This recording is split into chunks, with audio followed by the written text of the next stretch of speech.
2021 황해평화포럼을 하는 시간이 되겠는데요. 저희 섹션 2에서 서해 5도 및 한강 하구의 쟁점 현안에 대한 토론을 하도록 하는 시간을 갖겠습니다. 자, 이번 토론에 사회를 맡게 된 인하대학교 김상훈 교수입니다. 안녕하십니까? 자, 오늘 전문가 6분을 모시고 발표와 토론을 진행하게 될 텐데요.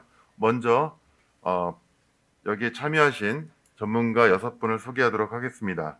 첫 번째 발표를 맡아주신 정세일 평화포럼 생명평화포럼 상임대표님을 소개하겠습니다. 고맙습니다. 두 번째 발표를 맡아주신 인천평화복지연대 박원일 평화사업국장님을 소개하겠습니다. 네, 감사합니다. 그리고 세 번째 발표를 맡아주신 인천대학교 중국학술원 조형진 부원장님을 소개하겠습니다. 네. 그 다음에 토론을 맡아주신 대진대학교 DMZ 연구원의 김효훈 교수님을 소개하겠습니다.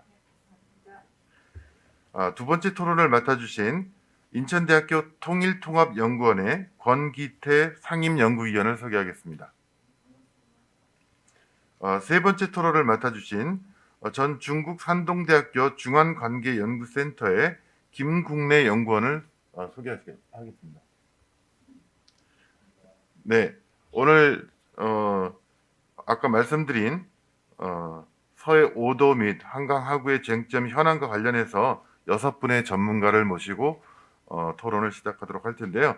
첫 번째 발표는 7.27 한강 하구 평화의 배 띄우기가 갖는 평화운동의 의미에 관해서 정세일 상임대표님께서 먼저 발표를 해주시겠습니다. 네.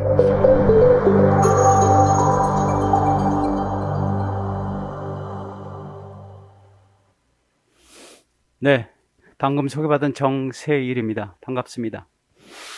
먼저 이런 자리를 마련해 주시는 인천연구원에 감사를 드리면서 제가 오늘 드리려는 말씀은 인천시가 가지고 있는 중요한 자원 중에 하나라고 볼 수 있는 한강하고 평화의 배 띄우기 운동이 갖는 의미가 무엇인가, 그리고 또 앞으로는 어떻게 했으면 좋겠는가, 이런 이야기를 좀 해보려고 합니다. 오늘 말씀드릴 순서는 일단 7.27 한강하고 평화의 배 띄우기 소개를 먼저 하고요.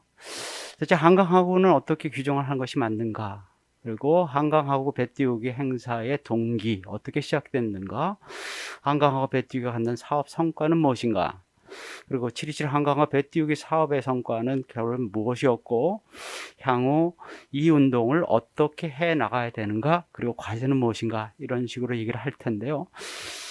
여기 계신 분들이나 듣는 분들이 한강과 배 띄우기에 관해서 적어도 이쪽 지역에 살고 계신 분들은 잘 알고 있지만 그렇지 못한 부분들이 있어서 소개부터 시작하도록 하겠습니다. 여러 가지로 얘기할 수 있겠습니다만은 2007년에 이 행사는 사실은 2005년에 시작됐습니다. 2005년에 시작해서 올해까지 16년째 진행을 하고 있습니다. 그렇지만 제일 처음에 시작했을 때와 지금은 여러 가지로 변화된 모습들도 있지만, 먼저 이 행사를 한 번은 정리했던 2007년에 있었던 그 소개를 보면 4가지 정도로 얘기를 하고 있습니다. 첫 번째, 한강 하구가 막혀져 있는데 그것은 정전협정상에 잘못되어져 있는 것이다. 정전협정상에도 이미 자유항행은 보장되어 있으니 그것을 복원해야 되겠다는 생각들이 첫 번째 있었고요. 두 번째는 미래 세대라고 얘기할 수 있는 청소년들에게 평화와 통일에 관한 이야기를 좀 하고 실질적으로 장소에 와서 느끼고 학습할 수 있는 기회를 만들어야 되겠다라는 생각을 했고요. 한강하구 지역에 살고 있는 주민들의 불편함, 그리고 그들의 문화를 지속시키는 방안을 좀 생각을 해봐야 되겠다라는 것이었고요.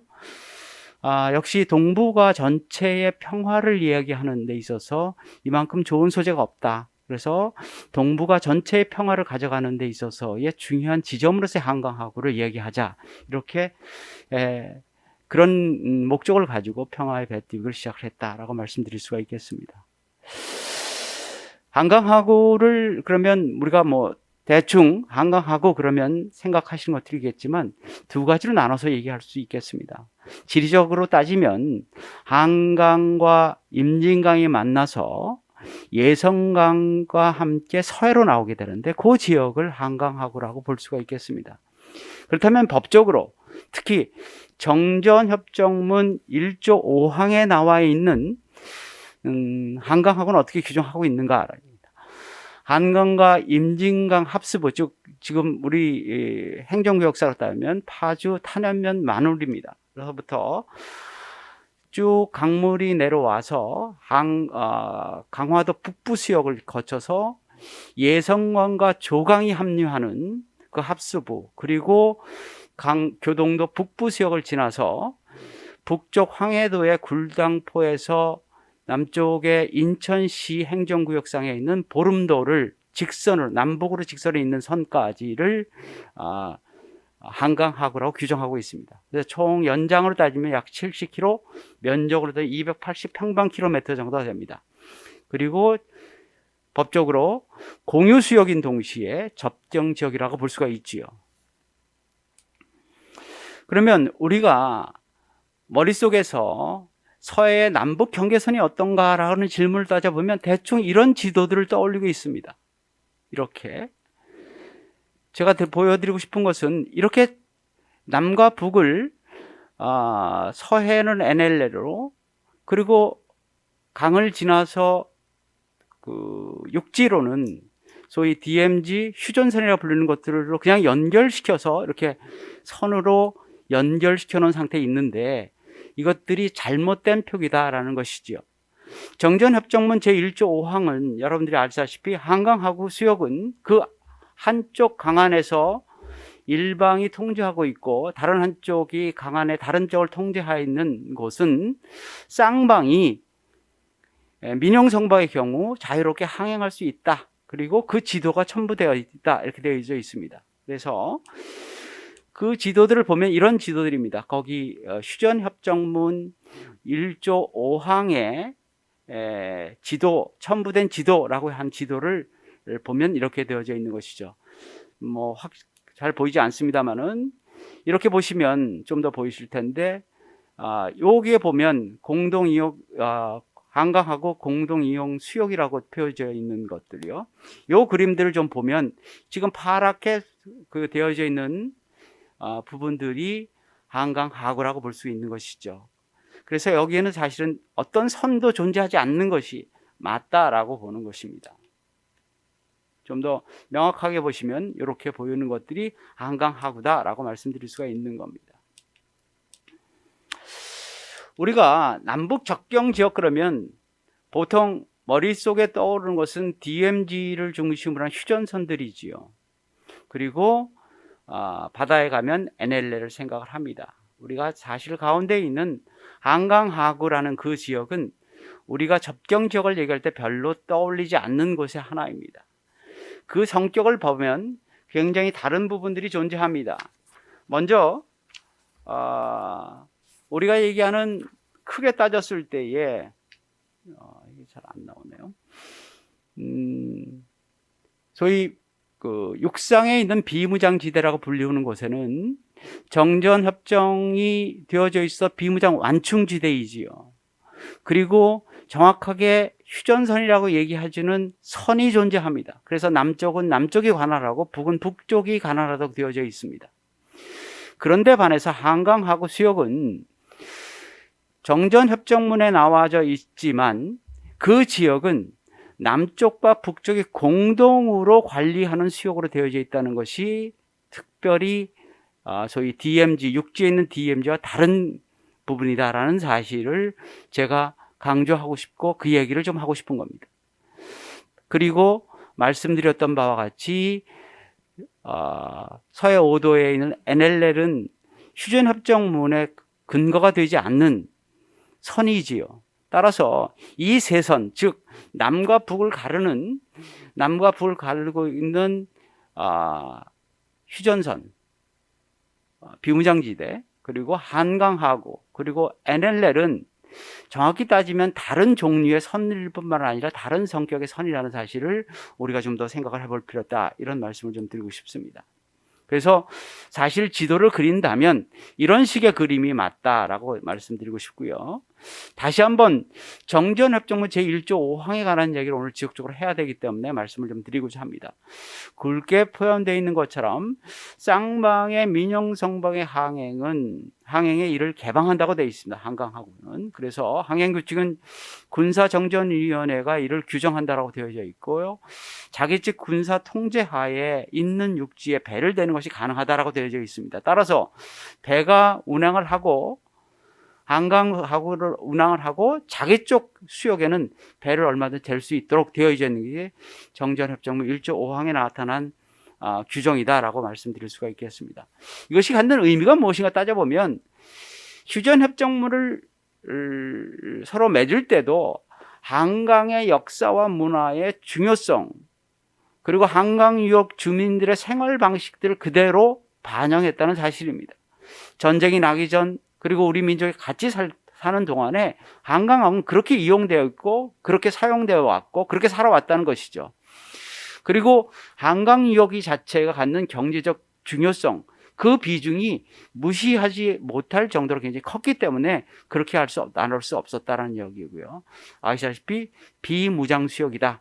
누구도 무장할 수 없는 지역이다. 그리고 공유와 공존의 지역이고 이것은 오늘 제가 드리고 싶은 건 선으로 만들어진 것이 아니라 면이다. 공존이 가능한 수역이라는 것이죠. 공간으로 존재한다는 사실이 중요하다는 겁니다. 행사의 동기는 1999년에 연평해전이 있었지요. 서해 5도가 긴장이 고조가 됐고요. 이영희 선생께서 서해 5도에 관련 글을 내시면서 한강하구 관련 지도를 공개를 하셨습니다. 사실은 저희들이 잊고 있었던 것이죠. 2000년에 6.15 남북선언이 있었고요. 그것을 실천하는 방안으로서 전시작전권 회수가 필요하겠다라는 이야기도 그때부터 본격적으로 나왔고요. 그와 아울러서 유엔사의 문제를 이제는 이야기를 할 때가 됐다. 설정을 정확히 해서 유엔사의 성격이 무엇인지를 얘기할 필요가 있다라는 이야기를 했고요. 그것들 때문에 정전협정 1조 5항이 한강하구에 있어서 한강하구를 중립지역이라고 분명히 얘기하고 있다는 사실을 부각하려는 노력들이 한강하구 배 띄우기 행사의 동기라고 볼 수가 있겠습니다. 행사의 효시는 2000년 6월 25일 남북 6.15 선언이 있고 난 다음에 그것에 영향을 받아서 6월 25일 날 6.15 선언이 있고 난 열흘 있다가 민해총에 있는 분들이 중심이 돼서 한강에서부터 그 한강에서 쭉 돼서 서해로 내려와 보자라는 시도를 뗏목을 가지고 시작을 했습니다. 그것이 일종의 효시라고 볼 수가 있겠습니다. 그렇다면 제가 지금 말씀드리려는 2005년서부터 시작된 한강하구 배뜨기의 행사 및 행사를 여러분들한테 좀 소개를 하면서 그 사업들의 성과 또 그것들을 통해서 한강하구 배뜨기 사업이 어떻게 변화하고 발전하고 성장해 왔는가를 보여드리고 싶습니다. 사업 성과는 제일 처음에 행사의 제안과 태동은 아까 말씀드린 2000년도에 시작을 했고요. 실제로 시민들에게 알려진 것은 2005년 행사입니다. 조직위원회가 만들어졌고요. 행사가 대중화가 됐습니다. 그래서 2005년서부터 2008년까지 4차례 매년 배를 띄웠죠. 그리고 2009년 내에 행사와 내용이 약간의 변화가 있었습니다. 그래서 그 당시서 2009년에는 평화협정 운동을 선언하는 소위 말해서 정전협정을 뛰어넘어서 평화협정으로 가야 된다는 선언들이 구체적으로 일어나기 시작했고요. 그럼에도 불구하고 정권 변화에 의해서 보수 정권이 들어서면서 2009년서부터 2017년까지는 침체 잠재기에 들어와서 본격적으로 배를 띄우지 못했습니다. 그리고 다시 2018년서부터 2021년 그러니까 올해까지 사업을 재개하고 평화운동으로서의 확산을 해가고 있는 중이라고 봅니다. 여기서 지금 시간이 없으니까요. 좀 말씀을 드리면 행사준비위원회가 만들어졌고요. 그리고 유엔사가 공식적으로 첫 협의를 했습니다. 첫 협의 때 유엔 사안은 아주 흥미로운 제안이라고 생각하면서 자기들이 방해할 이유가 없다라고 얘기를 했습니다. 이것이 2005년도에 우리가 사실은 동력을 가졌고 이것의 문제가 무엇인가를 밝히기 시작한 일종의 효시라고도 볼 수가 있겠습니다.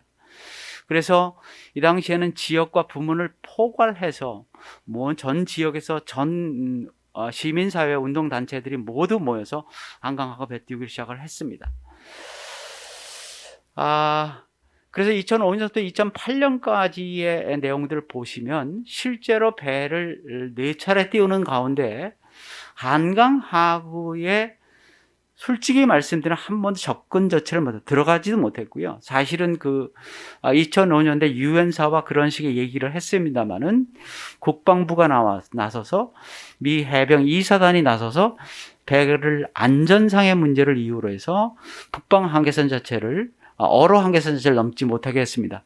그러나 시간이 지나면서 약 어로 한계선 800m 상방까지 얘는 운행한 적이 있습니다만 특별히 의미가 있었다라고 보기엔 좀 어려운 점이 있습니다.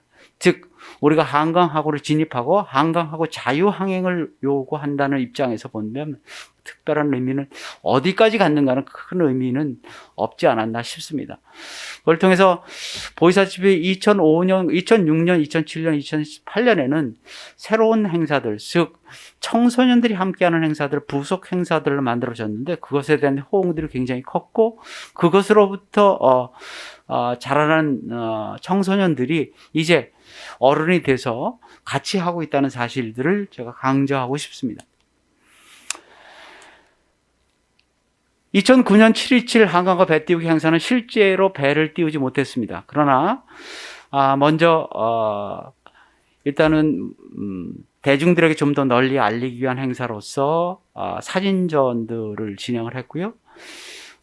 인천이 아닌 서울의 종로 5가에 있는 조회홀에 가서 기독교 회관의 2층 조회홀에서 토론을 가졌습니다. 여기서 본격적으로 평화협정으로 가야 한다라는 제안들이 있었고 그 운동을 본격적으로 전개하기로 한 처음 그런 선언문을 발표하고 그런 행사가 되었다라는 사실 자체가 주목할 만하다라고 말씀드립니다. 2010년서부터 2017년 평화의 배, 사실은 제가 잠복기 침체기라고 말씀드렸으면 굉장히 중요한 해라고 생각합니다. 사실은 보수적 정권들이 들어와서 평화운동이나 통일운동이 굉장히 위축받던 시절이었습니다. 따라서 배를 한 척 띄우는데 굉장한 예산이 소요되고 굉장한 공력이 들어갑니다. 이것들을 할 수가 없는 상황이었기 때문에 사실은 이것을 잊지 않는, 즉 2005년서부터 2008년까지 2009년까지 이 행사에 참여했던 많은 대중들 그리고 젊은 학생들, 청소년들이 그 행사를 잊지 못하고 그것을 기억을 가지고 그들 나름대로의 방식으로 한강하구의 배를 띄웠다는 것입니다. 종이배를 띄운다든지 청소년들이 벌써 갈릭배를 만들어 갈릭배를 띄우면서 같은 행사를 지속적으로 진행해 왔다. 그랬기 때문에 2018년에 새롭게 한강하구 배를 또 띄울 수 있었다라고 생각을 합니다. 2018년서부터 2020년까지 새롭게 배를 띄웠는데요. 사실은 2018년에 새롭게 띄울 때의 모습은 2008년에 마지막 띄웠을 때랑 크게 다르지 않았습니다. 주제들이 있었지만 그 주제 내용이 슬로건상의 여러 가지 내용들을 가지고 있지만 크게 벗어났다고 볼 수 없고 2009년도 마찬가지였습니다. 그러나 2018년과 2019년에 크게 달라진 것은 평화 컨퍼런스를 시작했다는 겁니다. 평화 컨퍼런스, 즉 한강 유역을 끼고 있는 멀리 파주, 김포, 고양 그리고 기타 여러 지역에 있는 시민사회단체의 평화운동가, 통일운동가들이 같이 모여서 그들이 어떻게 평화의 운동을 하고 있고 한강하구를 특위에서 어떤 노력을 하고 있는지, 통일운동을 어떻게 하고 있는지 서로 정보를 교환하고 서로 연대의식을 강화하고 평화협정을 위해서 어떻게 노력할 것인가를 새롭게 얘기하기 시작했다는 것에 더 큰 의미가 있다고도 볼 수가 있습니다. 또한 2020년에는 실질적으로 배를 띄우지 못했습니다. 그럼에도 불구하고 2020년이 큰 의미를 갖는 것은 이런 것들 때문에 그렇습니다. 2020년에는 주민들을 찾아가는 주민 간담회를 했습니다. 강화 교동이 사실은 굉장히 보수적 세체가 굉장히 강한 것이고요. 평화와 통일을 얘기하기 굉장히 어려운 것입니다. 그럼에도 불구하고 이 행사를 주최하고자 하는 사람들, 그리고 평화운동가들이 그들과 만나서 이야기를 시작했다는 사실이 굉장히 중요합니다. 그들의 속마음을 듣고 그들이 무엇을 원하는지, 그리고 한강하고를 어떻게 바라보고 있는지를 보게 됐습니다. 그걸 통해서 사실은 교동에서 우리가 가끔 가지만 교동에서 느끼지 못했던 것들, 그들이 교동 3면이 철조망으로 치어져 있습니다. 그것이 굉장히 불편할 뿐만 아니라 가끔은 자기들이 동물원의 동물들처럼 갇혀 있다라는 말을 하십니다. 그래서 그것을 걷어내는 일을 해야 되지 않겠느냐라고 저희들을 거꾸로 제안하시기도 했습니다. 이런 것들은 사실 우리가 아직까지 보았던 교동의 보수적인 색채, 강화도의 보수적 색채와는 다르게 그들이 실질적 생활에 있어서 굉장히 어려움 그리고 불편함들을 호소하고 있었다는 것이죠. 그분들 중에 어떤 분은 이런 이야기까지 하십니다. 가끔 보면 날이 밝은 날 저쪽 북쪽을 바라보면 북쪽의 주민들은 한강하구에 나와서 조개도 캐고 숭어도 잡는데 우리는 그걸 못하게 하더라라는 얘기까지 하십니다. 그래서 보면서 그들이 바라보는 것들이 절대로 우리가 바라보는 것과 우리가 그들을 생각했던 건 좀 다른 부분이 존재한다는 사실을 저희들이 찾게 됐다라는 것이죠. 이거 앞에 이 부분 안 했네요.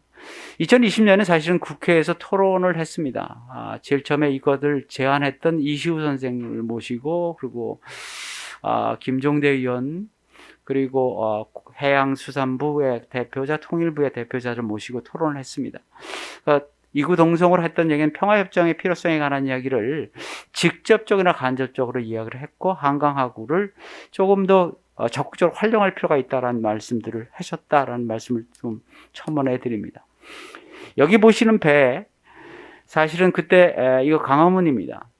이 배는 사실은 우리 전통춤을 계승하는 분들이 자기네들의 무대 공연을 할 때 올리는 큰 소품 중에 하나입니다. 이 소품을 가지고 광화문에 가서 저희들이 기자회견을 했습니다. 평화의 배를 띄웠습니다. 그러면서 이때 하고 싶었던 얘기는 뭐냐면, 이 운동에 관심을 가지고 있는 분들은 좀 알고 있지만 시민들 대부분이 한강하구가 어떤 것이다라는 걸 정확히 모르고 있다는 것이죠. 한강하구는 중립수용이고 실제로 우리가 얘기하는 정전협정을 보더라도 그것은 배가 다닐 수 있도록 되어져 있다는 사실을 모르고 계십니다. 그래서 이것들을 통해서 전 국민에게, 그리고 전 세계에 한강하구는 민간에게 개방되어져 있는 그런 곳이다라는 것, 그래서 그것이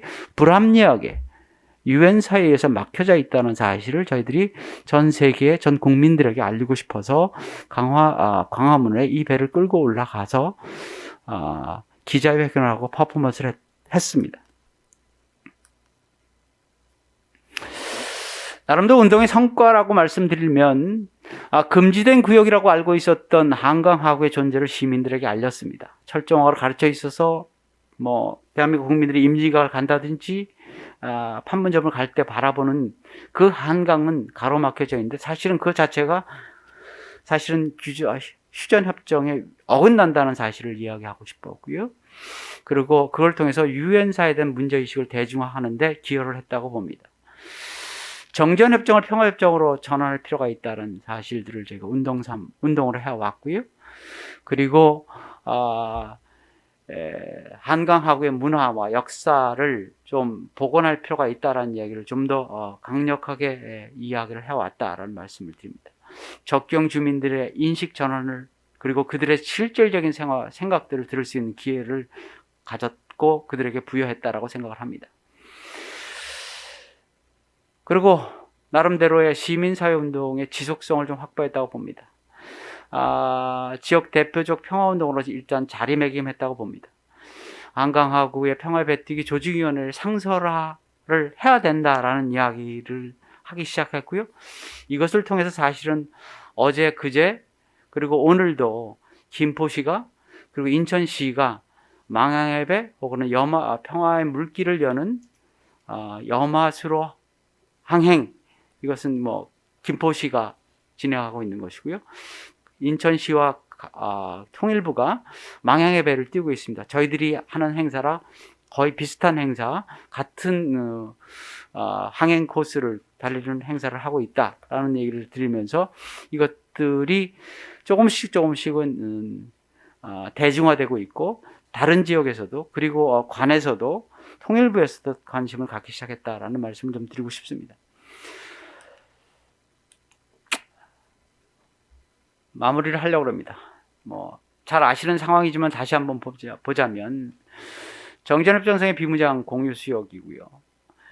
정전협정 1조 5항에서 남북이 이용하는데 인식을 공유하고 있고, 또 인근 유역의 남북 주민의 상계를 생각을 해서 한반도 전체 경제에서 지지하는 중요성들 때문에 개방된 수역이라는 사실입니다. 그리고 또 하나는 제가 거론하지 않았으면 국제하천법에 의해서 만들어진 수역이기도 합니다. 53년 8월에 미송환된 포로 수용소를 건립하기 위해서 인원과 물자가 이동했던 수역입니다. 53년 10월 3일에 군사정전위원회에서 정전협정 후속 합의서를 비준할 당시에 이 규칙과 관계사항들을 좀 더 명확하게 만들어줬던 것이고요. 그럼에도 불구하고 현재는 군사적 통제 지역으로 남아있다는 것이죠. 그래서 조금 더 깊숙이 들어가 보면 말이죠. 정전협정 이후에 한강 하구를 운항한 사례들이 5차례가 있습니다.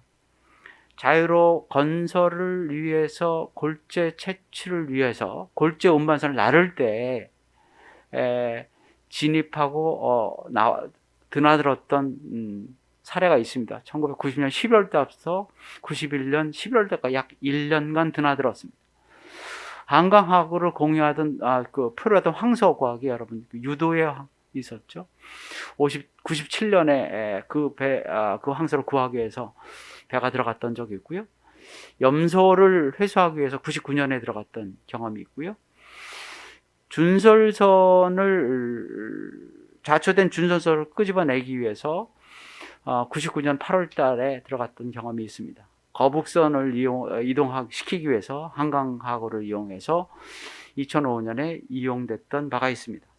그 이후로 여러분들이 아시다시피 6번째로 얘기할 수 있는 2018년에 있었던 9.19 군사 합의 이후에 한강하구 수로 조사를 하기 위해서 그해 11월 달서부터 12월 달까지 남북이 공동으로 수로를 한강하구 수로를 이용한 적이 있습니다. 이때 중요한 것은 정전협정문에 금지하고 있는 바를 행했습니다. 즉, 한강하구에서 양쪽 배가 서로 접선하지 못하도록 되어 있습니다. 서로 사람이 이쪽 배에서 저쪽 배를 옮겨 타거나 물자를 이동하지 못하도록 되어져 있습니다. 서로 교류하지 못하도록 되어 있습니다. 그런데 2018년 11월 달에 양쪽이 공동으로 수로를 조사하는 일이었고, 그때 때마침 안개들이 짙어서 안전상의 이유도 있었겠습니다만 남쪽 배와 북쪽이 서로 교신하고요. 북쪽 선원들이 우리 쪽에 조사원대 타서 같이 조사를 했습니다. 이것은 9.19 합의문에 나와 있는 상황입니다. 결론으로 들어갑니다. 한강하구는 누차 앞에서도 말씀드렸다시피 굉장히 중요한 곳입니다. 우리 한반도에 있어서 일종의 문화에 있어서의 그리고 생활에 있어서의 중심지 역할을 해왔지요. 한강 유역을 통해서 삼국의 흥망성쇠가 이루어졌고요. 그것을 차지하기 위한 삼국의 각축에 있었던 것들을 봐도 압니다. 그래서 역사적, 문화적 가치가 있는 곳이고요. 자연과 환경, 생태적으로 굉장히 귀중한 가치를 가진 곳입니다. 한강하구 유역 주민들의 생활 방식을 복원해주는 편익적 가치에 있어서 굉장히 중요하다라는 것이고요.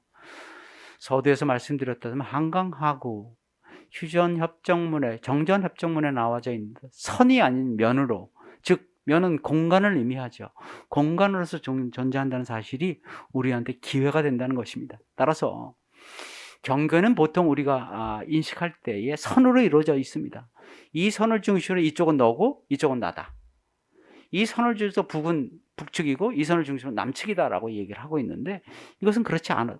선에서는 사실 어떻게 그 선을 뚫지 않으면 서로 교류할 수 있는 방안이 없습니다. 그런데 이것은 면으로 존재하여서, 즉 공간이 존재한다는 것이죠. 남북 경계인 휴전선, 한강하고 NLL이 다르다는 것이죠. 한강은 특히 면으로 존재하기 때문에 우리가 어떤 방식으로든지 교류 협력할 수 있는 중요한 장소라는 것이죠. 따라서 이런 인식의 전환이 필요하다. 공유하고 공존하고 협력하고 교류할 수 있는 기회가 열린 곳이다라는 생각을 가지고 적극적으로 이 한강하구의 배를 띄워볼 필요가 있겠다 생각을 합니다. 그래서 일단은 한강하구 진입을 위한 지속적인 노력을 좀 해야 되고요. 정전협정문을 넘어서 평화협정문을 체결하기 위한 노력도 필요하다는 말씀을 드리고요. 평화운동의 확산 기회로도 삼아야 된다라는 말씀을 드리고 싶고요. 그다음에 한강하고 관련된 사업들을 좀 개발을 좀 해내자. 평화의 배를 주기적으로 좀 띄우자. 그래서 인천시에서도 사실은 연초에 행정선을 한번 띄운 경험이 있고요. 아까 잠시 말씀드렸다시피 어제와 오늘 인천시와 통일부가 망향의 배라는 이름으로 배를 띄웠습니다. 그래서 실향민 어르신들의 아픔을 달래드리고 한강하구가 중립수역이고 항행이 자유로움을 이라는 것을 보여주고 그것을 이루어내기 위한 노력의 하나라고 봐집니다. 그리고 이런 사업들을 좀 추진하기 위한 인천시의 조례를 좀 다시 한번 생각해 볼 필요가 있고 추진해야 된다라고 말씀드리고 상설화가 필요하다고 말씀드리고 싶고요. 일단 여러 가지 방안들이 있겠습니다. 한강하고 포럼을 좀 만들었으면 좋겠다라는 제안을 하고 싶습니다. 남북 민간관리위원회를 조직을 한번 해보자. 그래서 북도 이용하고 남도 이용할 수 있도록 서로 민간이 좀 더 추진해보는 포럼을 만들어 볼 필요가 있겠다.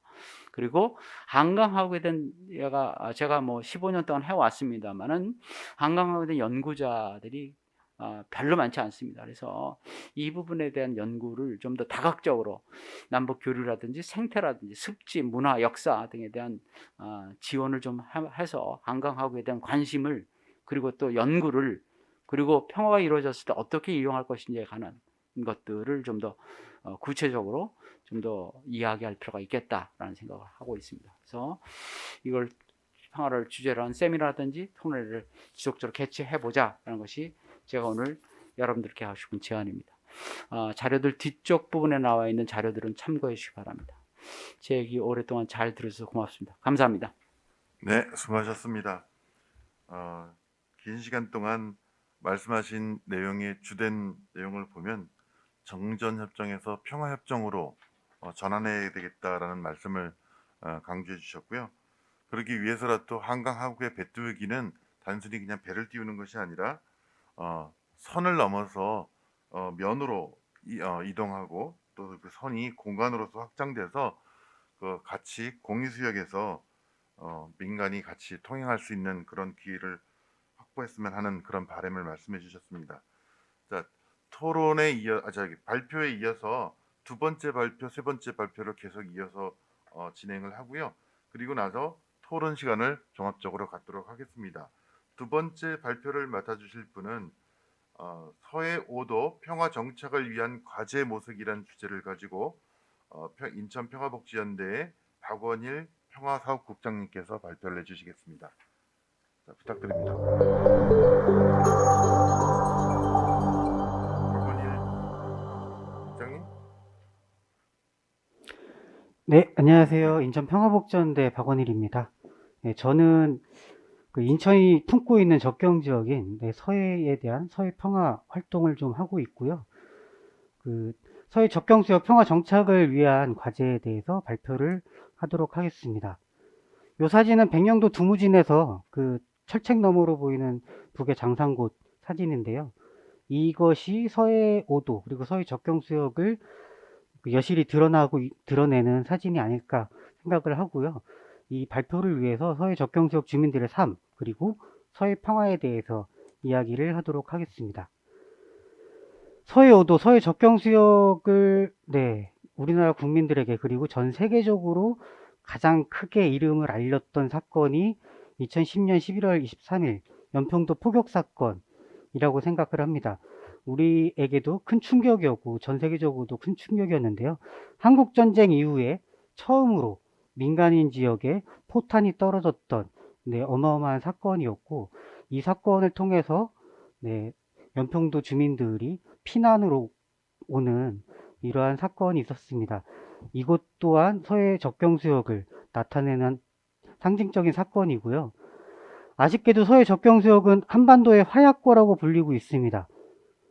99년도에 연평해전, 2002년도에 제2연평해전, 2009년도에 대청해전, 그리고 2010년도에 연평도 포격사건, 이렇게 한국전쟁 이후에 남과 북에 군사적으로 분쟁이 일어나고 갈등이 일어났을 때 가장 큰 국지전 수준의 사건이 발생했던 것은 인천이 품고 있는 서해 접경수역과 그 서해 5도 주변 바다라고 하는 것이 인 거고요. 이러한 상황에서 서해 평화가 왜 필요하고 왜 꼭 실현을 해야 되는 건지를 여실히 알 수 있습니다. 그리고 서해 접경수역은 중국 어선들의 바다입니다. 이것은 연평도에서 직접 찍은 사진이고요. 2016년도에 찍은 사진입니다. 뒤에 보이는 바다에 새까맣게 몰려있는 어선들이 다 중국 어선 불법 조업들입니다. 그래서 연평도 위쪽에 북쪽의 바다는 중국 어선들로부터 점령당하고 있고요. 올해도 올 초에 발표된 걸 보면 240척이 넘는, 하루에 240척의 중국 어선들이 불법 조업을 하고 있다, 이야기를 하고 있습니다. 2015년도에 가장 많았고요. 점점 줄다가 2021년 올해 다시 또 많아지게 되는 이러한 현실입니다. 그리고 서해 접경수역은 규제의 바다인데요. 서해오도 주민들은 NLL 밑에, 그리고 서해 5도 밑에는 어로 한계선 위에 존재해 있습니다. 그래서 서해 5도 주민들은 조업을 할 때에도 그 사진에 보시는 박스 친 곳에서만 한정된 어장에서 조업을 할 수가 있고요. 그리고 야간 조업이 금지되어 있어서 64년부터 한정된 시간에서만 조업을 할 수 있습니다. 그래서 서해 5도 주민들은 반쪽짜리 삶을 살고 있다라고 이야기를 하고 있고요. 이게 그 접경수역, 서해 접경수역, 동해 접경수역 어민들에게만 적용되는 규정입니다. 2019년 4월 달에 일부 어장이 좀 확장이 됐고, 그리고 그 조업 시간이 일부나마 연장이 되긴 했는데요. 서해오도 주민들이 바라는 것은 야간 조업까지 하는, 그리고 어장을 좀 더 확대해서 했으면 좋겠다. 이 남북 간의 분단이라고 하는 특수한 상황 때문에 그 기본권을 침해당하는 것은 어쩔 수 없이 일정 부분 인정을 한다고 하더라도 서해오도 주민들의 생존, 생계는 할 수 있을 정도의 그 규제를 풀어달라라고 이야기를 하고 있고요. 그리고 1990년대부터 중국 어선들이 서해에서 조업을 하고 있고, 중국 어선들의 조업 방식이 쌍끌이 조업 방식이어서요. 갯벌까지 다 뒤집어서 이 조업을 하고 있어서 그만큼 서해의 생태계가 많이 지금 황폐화되고 있는 상황입니다. 그래서 중국 어선들이 90년대부터 몰려오기 시작하면서 서해오도 주민들은 어업 활동에 상당히 많은 애로점을 갖고 있습니다. 이것뿐만 아니고 그 외에 군사훈련, 남북 간의 군사적인 대치 상황이 오면 또 어업을 할 수가 없고 기상악화 등 수많은 규제와 제약을 받고 있는, 그래서 규제의 바다인 서해 접경수역입니다. 그리고 서해 접경수역, 서해 5도는 군인들의 바다입니다. 백령도가 주민이 5,000명이고요. 대청도가 한 1,200명, 연평도가 2,000명 정도 있는데 군인들 수가 백령도가 5,000명, 대청도가 1,200명, 연평도가 2,000명 정도의 해병대 중심의 군인들이 주둔을 하고 있습니다.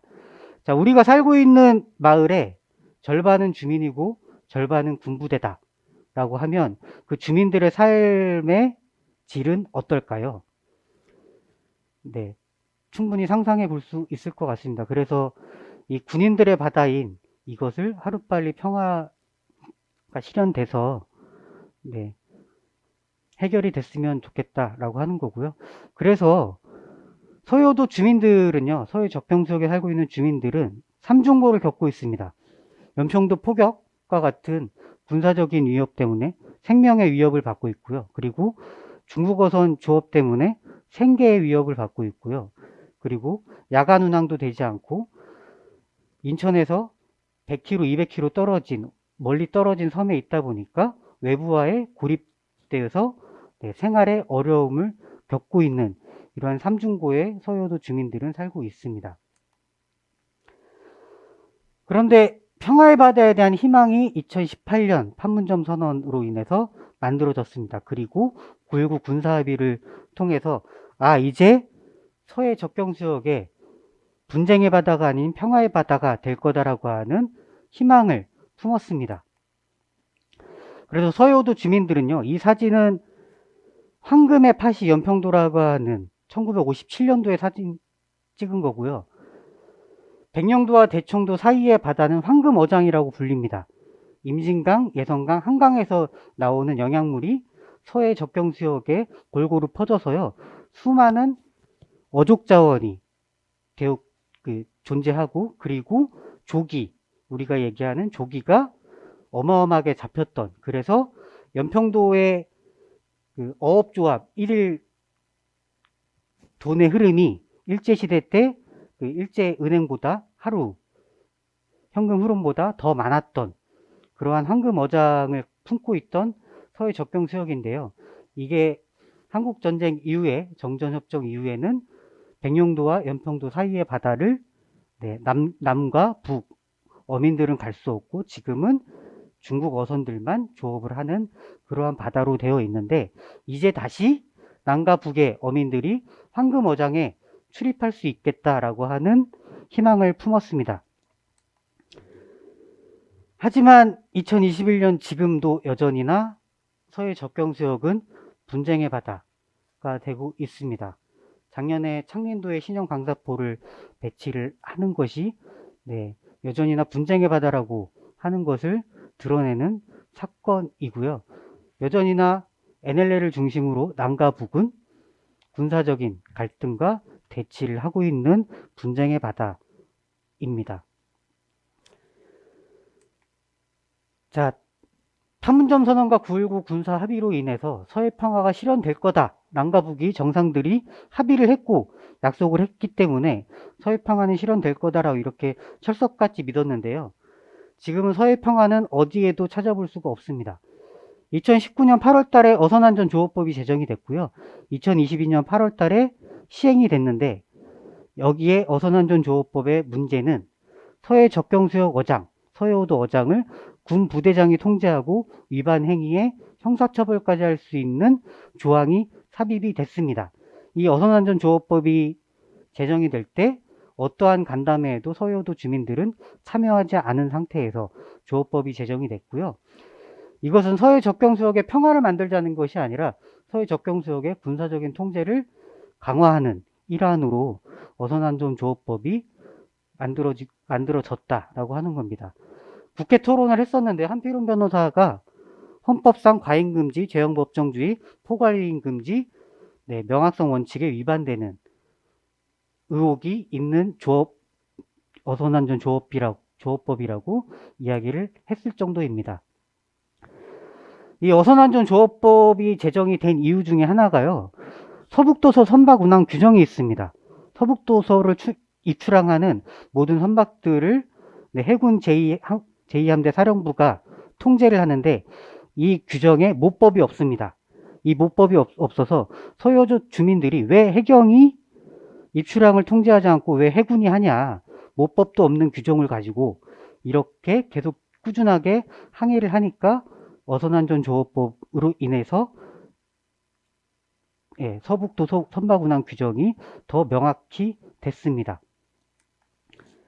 그리고 또 하나는요, 해양공간계획법이 2018년 4월 달에 제정이 됐는데요. 이 해양공간계획법은 공공복리를 증진시키고 해양을 풍요로운 삶의 터전으로 조성하는 것을 목적으로 합니다. 이 구역 중에 하나가 군사활동 구역인데요. 국방 및 군사활동을 보호하기 위해 필요한 구역이고, 군사활동 우선을 하고 그 외 활동은 시간에 따라 공중 가능한 경우에만 허용을 한다. 자, 어업 활동도 당연히 군사활동 우선이다 라고 이야기하는 거고, 인천에 11,600제곱킬로미터의 바다가 있습니다. 어업활동 보호구역은 39.8%고요. 군사활동 보호구역은 33.3%입니다. 해양공간관리계획법상 이렇게 군사활동이 거의 3분의 1을 차지하고 있고요.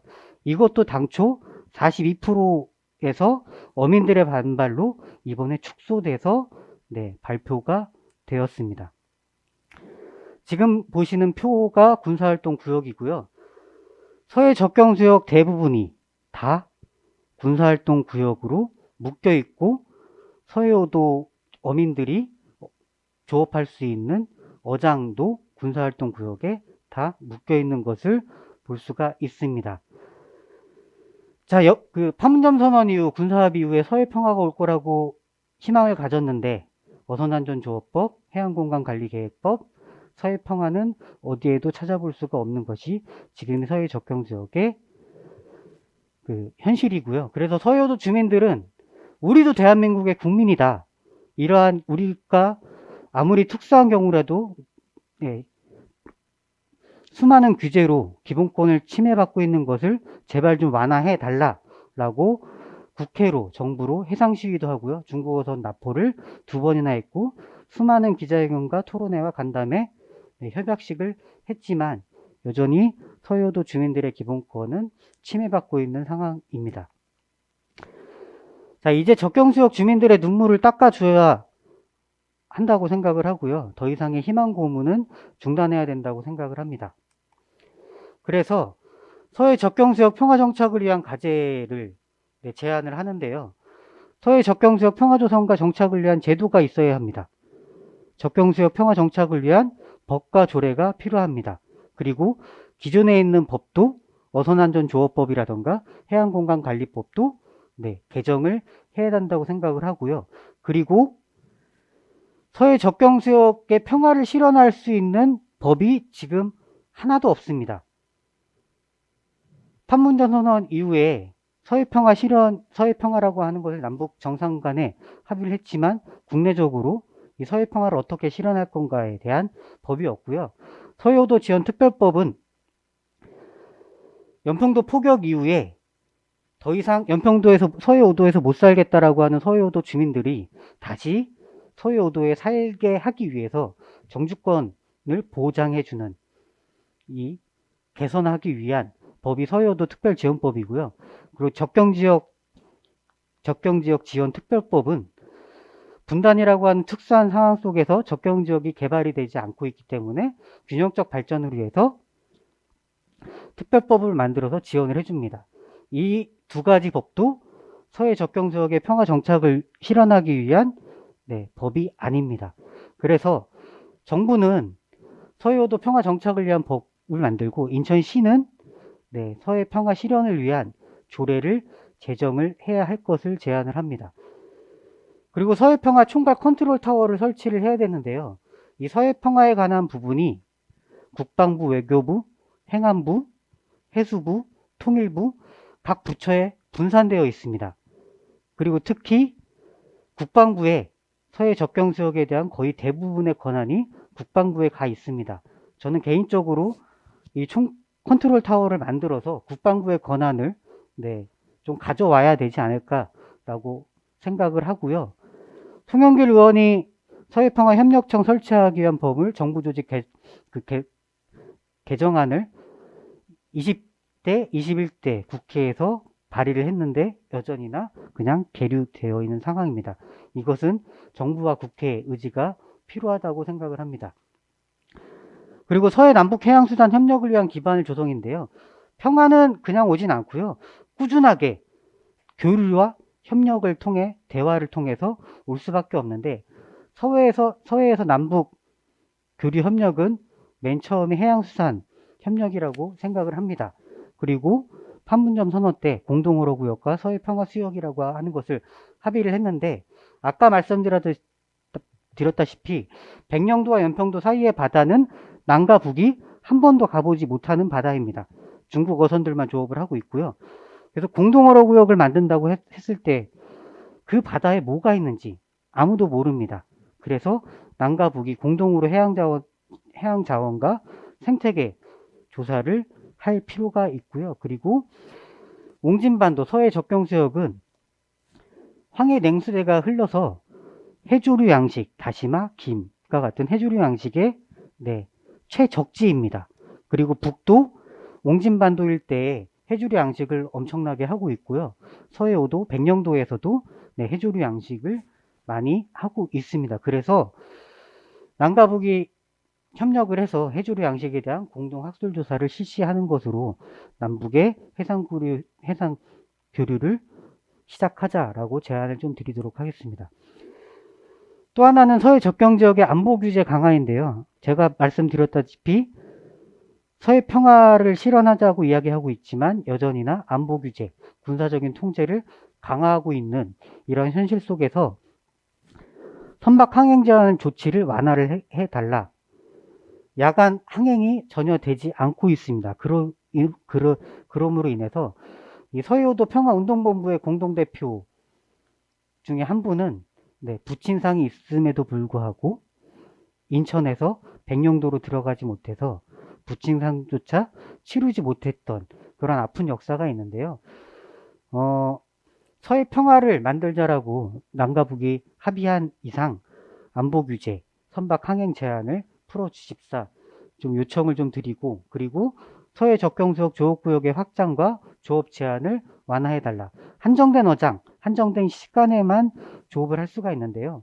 조업구역을 이 분단이라고 하는 특수성 때문에 한계가 있는 건 알지만 조업구역을 풀어줄 수 있을 만큼 확장해달라라고 하는 것, 그리고 야간 조업을 할 수 있게 해달라라고 하는 것이 서해오도 주민들의 생계를 향한 절절한 외침입니다. 이러한 외침에 정부와 인천시가 적극 노력해서 국방부가 이것을 풀을 수 있게끔 노력을 해야 한다라고 생각을 합니다. 자, 이 사진은 올 초에 백령도 평화기행을 갔을 때 평화기행을 참가했던 인천 시민이 백령도 콩돌해변에서 콩돌을 이용해서 서해 평화라고 하는 것을 이렇게 만들었습니다.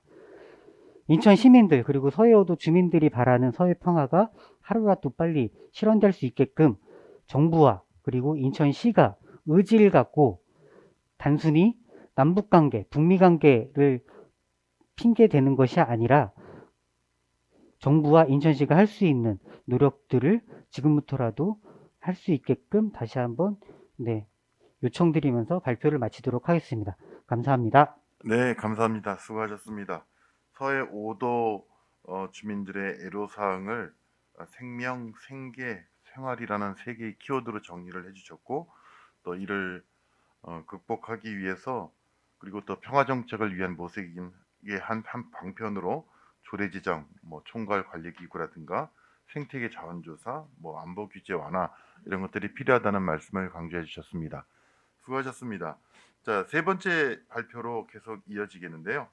동아시아 접경의 평화와 협력에서 소주제로 서해 평화 협력지대를 위한 함의가 무엇인지에 대해서 인천대학교 중국학술원 조용진 부원장님께서 발표해 주시겠습니다.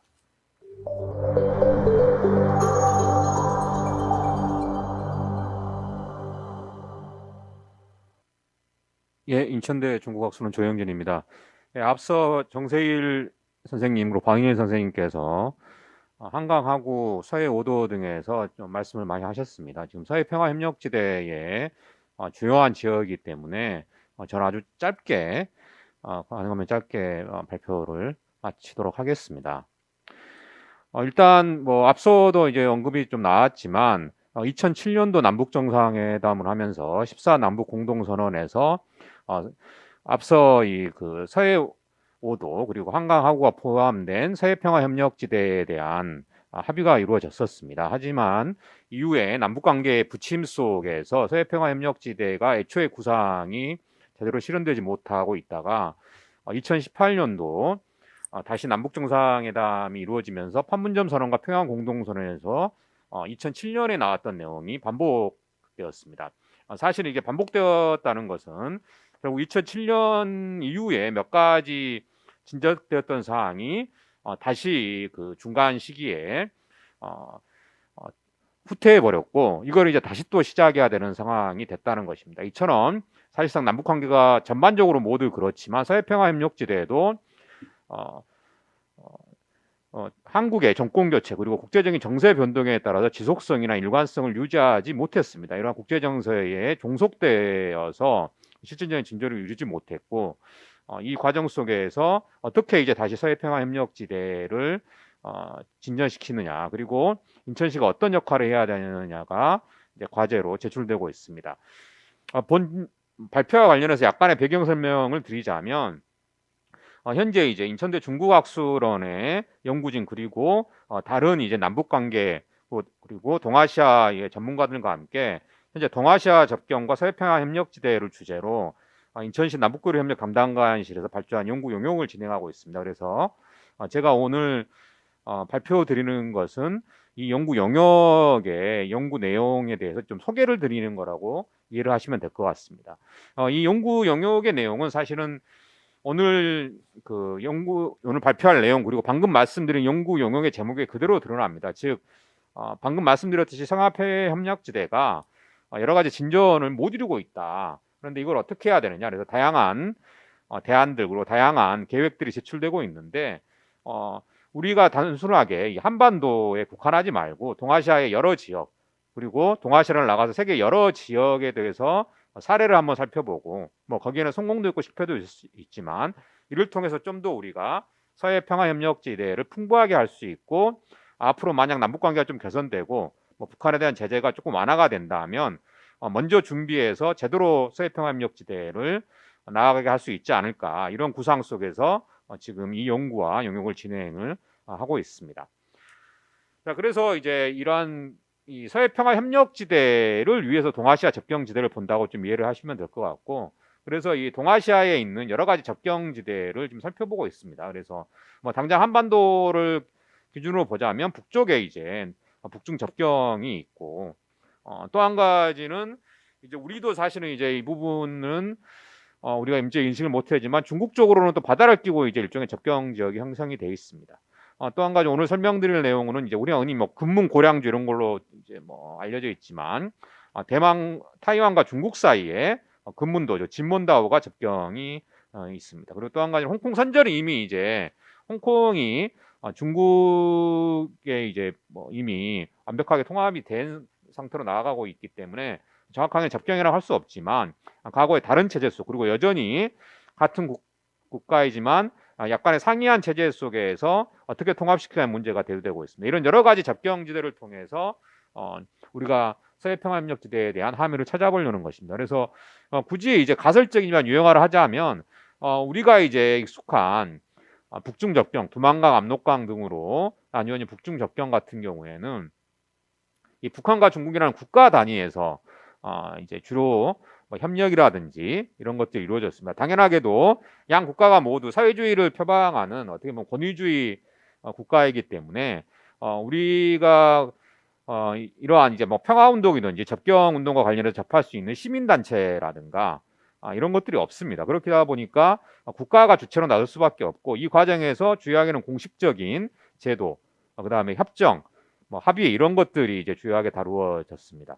이에 반해서 이제 앞서 설명드린 뭐 금문도, 진몬다오나 홍콩 선전 같은 경우는 뭐 홍콩 선전은 지금은 아니지만 이러한 국가 단위뿐만 아니라 국가 하부 단위 즉 지방 정부나 시민사회 그리고 각종 여러 이제 주체들이 이 접경 협력에 참여를 해왔습니다. 그래서 이걸 굳이 이제 가설적으로 이용을 하자면 북방의 협력 같은 경우는 국가 중심이고 남북한 협력은 국가 하부 단위 그리고 국가 이외의 주체가 중심이었다고 볼 수 있을 것 같습니다. 당연하게도 이제 우리 같은 경우에도 남북 관계에서 봤듯이 또 북한을 상대하기 때문에 국가 단위 중심이었다고 할 수 있습니다. 그래서 오히려 이러한 틀을 좀 깨고 우리가 여러 가지 접경 사례를 참고로 하면서 국가 하부 단위 그리고 국가 이외의 주체가 참여할 수 있는 것들을 좀 참고해야 되지 않을까. 현재까지 이런 문제의식으로 좀 진행을 하고 있다고 말씀드릴 수 있겠습니다. 뭐 이거는 이제 간단하게 사실은 뭐 이게 우리가 좀 비슷한 점이 있어서 진본다우로 설명드리기 전에 하나 예시로 좀 든 것입니다. 그래서 이거는 간단하게 넘어가고 뒤에 다시 설명을 드리겠습니다. 방금 설명을 드렸고 우리가 이제 금문도가 뭐 앞서 말씀드렸듯이 뭐 금문 고량주 이런 걸로 익숙은 하지만 정확하게 잘 모르고 있어서 간단하게 개요를 설명드리겠습니다. 금문도는 현재 이제 타이완에 속해 있는 지역입니다. 하지만 이제 오히려 중국 쪽에 아주 가까이 붙어 있습니다. 이 지도에서 보듯이죠. 이 이유는 국민당이 1949년에 공산당의 패에서 퇴주를 하면서 일부 이제 중국 가까이에 있는 게 푸젠성 근처에 있는 섬들을 자신의 지배로 남겨뒀습니다. 그 이유는 타이완 번섬을 이제 후퇴하기까지의 좀 방어해 줄 수 있는 곳이 필요했고 또 한 가지는 이제 당시에 이제 중국 공산당의 홍군이 해군력이나 공군력이 약했기 때문에 어느 정도 지켜낼 수가 있습니다. 그래서 이후에 이제 일부 섬을 뺏기고 이 중국 대륙에 바로 붙어 있는 진먼다오, 이게 진먼도 그리고 이제 마조도 이 두 군데는 아직도 자신들의 영토로 유지를 하고 있습니다.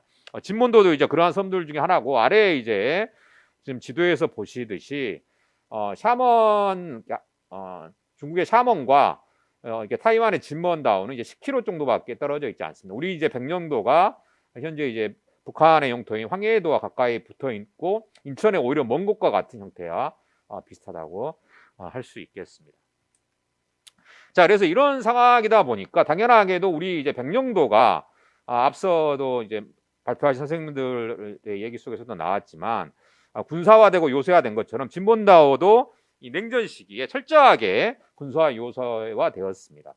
그래서 심지어는 이제 우리보다 더 좀 심하게 이제 군사화가 됐던 것들이 진먼다오 같은 심지어 화폐조차도 별도의 화폐를 썼습니다. 그 이유는 이제 중국 대륙 가까이 있기 때문에 만약에 점령이 될 경우 번섬의 금융까지 위험하다 그래서 이런 식으로 군사 요새화가 되고 지하에 기지를 만들고 주민들이 군사훈련에 동원되고 이런 것들이 계속되었습니다. 그러다가 이제 1978년에 중국이 개혁 개방을 하고 그리고 79년에 미중 수교를 하면서 본격적으로 이제 경제 성장이 되고 또 경제 성장을 위해서 앞서 말씀드렸듯이 개혁 개방을 하면서 변화가 찾아오게 됩니다. 긴장이 완화되면서 이제 본격적으로 탈군사화가 됐고 또한 이제 중국이 개혁 개방을 하면서 중국과의 교류 협력을 위해서 자신들의 경제적 이익 그리고 성장을 도모할 수 있게 되었습니다. 또 한 가지는 이제 대만이 민주화되면서 앞서 이제 진몬다오를 군사화하고 요새화했던 국내 정치가 좀 달라지게 됐습니다. 자, 그러다 보니까 이제 그 진몬다오 금문도에도 새롭게 이제 평화를 조성해 볼 수 있는 기회가 왔는데 또 한편으로는 과거 지금 우리 백령도의 경제가 많은 부분 주둔군인 주둔하고 있는 이제 군대에 의존하는 것처럼 이 진먼다오도 그 군사 경제에 의존하다 보니까 오히려 탈군사화가 되면서 경제 위기가 발생했습니다. 그러다 보니까 이제 새로운 성장의 동력을 찾아야 됐고 그리고 이제 더구나 이제 더더욱 중국의 이제 경제를 의존해 냈고 뭐 이런 상황이 되었던 것입니다. 그 과정 속에서 진몬다오가 나름대로 여러 가지 전략을 꾸며 마련했는데 이런 이제 전략들이 우리가 좀 참고해볼 부분이 있을 것 같습니다. 진몬다오가 이러한 전략에서 세운 가장 큰 특징은 뭐냐면 당연하게도 이제 가까이 있는 중국의 이제 중국과의 교류 협력을 통해서 경쟁성을 깨웠던 부분이 있지만 또 한 가지는 과거에 자신들이 이렇게 군사화되고 요새화되면서 가졌던 여러 가지 뭐 이렇게 군사 유적이라 그럴까 아니면 군사적인 남아있는 여러 가지 것들을 완전히 폐기하지 않고 이런 것들을 새롭게 구성하고 오히려 남겨놓고 보존하면서 자신들의 정체성을 새로 확립했다는 것입니다. 그래서 과거에 오히려 전쟁과 안보와 반공의 상징이었던 것을 새롭게 재구성함으로써 평화와 반전의 상징으로 만들어냈습니다. 뭐 예를 들면 여러 가지가 있는데 과거에 이제 이게 뭐 가까웠기 때문에 상호 포격이 이루어졌는데 그러다 보니까 탄피가 많이 남았는데 이제 진몬다오를 가게 되면 여전히 이런 것들을 이제 식칼로 만들어서 기념품으로 만들고 있습니다. 이거는 이제 과거 이제 군사 시험터에 있던 것인데 또 한 가지는 이제 뭐 고량주 같은 경우도 사실 군사의 산물이긴 한데 이런 것들은 그대로 유지하면서 앞서 말씀드렸듯이 현재 남아 있는 땅속에 판 기지라든지 그 다음에 뭐 군사 진지라든지 이런 것들을 박물관이나 아니면 평화공원 등으로 조성하면서 오히려 자신들의 어두운 역사를 그대로 보여주면서 자신들이 평화와 반전으로 나가고 있다는 모습으로 활용을 하고 있습니다. 이런 부분은 우리가 서해 오도 등을 비롯해서 향후에 이런 부분에 대해서 전략을 또 참고할 부분이 있을 것 같습니다. 자, 그래서 이제 진몬다오가 이런 식으로 지금 그 뭐 평화기념공원과 그 다음에 이제 갱도죠, 군사 갱도를 이용해서 유적을 만들어 놓은 모습을 간단하게 이제 볼 수 있을 것 같습니다. 자, 그래서 이제 말씀을 드리자면 뭐 이런 그 냉전의 역사를 적절히 활용하면서 오히려 과거에 군사화됐던 것들을 평화의 명소로 만들어내고 있다는 것이고 또한 자신들의 역사를 통해서 오히려 특산품을 만들어내면서 접경 지역으로서의 자신들의 정체성을 새롭게 확립하고 성장의 동력도 마련하고 있다는 것입니다. 물론 우리가 다른 점도 많이 있습니다. 이게 외부의 사례를 그대로 가져온다는 게 여러 가지 차이점이 있기 때문에 여러 차이가 있지만 우리가 배울 부분은 배울 수 있을 거라고 좀 생각해서 가져왔는데 예를 들면 진몬다오 같은 경우에는 백령도도 과거에 우리가 화개노 문화권이었고 이었듯이 이게 이제 중국의 푸젠성, 복건성의 문화에 가까웠다 보니까 중국의 경제가 성장하고 중국과 교류가 확대되면서 과거의 정통 정체성이 급격히 부활하고 있습니다. 그래서 쉽게 말하면 굉장히 친중적인 세력이 되고 있고 더구나 경제적 이익이 실질적으로 중국 측으로 오는 경우가 많기 때문에 현재 이게 타이완 내부의 내부 분열을 일종의 근거가 돼가고 있는 모습도 있습니다. 그래서 중국도 이런 점을 이용해서 적극적으로 좀 통일 전선 공세를 펴고 있는 상황입니다. 하지만 앞서 말씀드렸던 여러 가지 요인 중에서 우리가 참고할 부분이 좀 많이 있을 것 같습니다. 일단은 중국 주민들이 적극적으로 또 자발적으로 여러 가지 그 앞서 말씀드렸던 명소화 전략이라든가 이런 것들을 내세웠습니다. 그리고 타이완 본섬, 그러니까 타이완 정부가 어떻게 바뀌었던 간에 꾸준히 교류를 했습니다. 물론 이는 자신들의 원래 정체성이 이제 민주화가 되고 이러면서 발현이 됐기 때문입니다. 그렇기 때문에 이제 이러한 과거의 정체성, 역사적인 것들이 다시 복구됨으로써 꾸준한 접경 협력이 가능했던 부분도 있을 것 같습니다.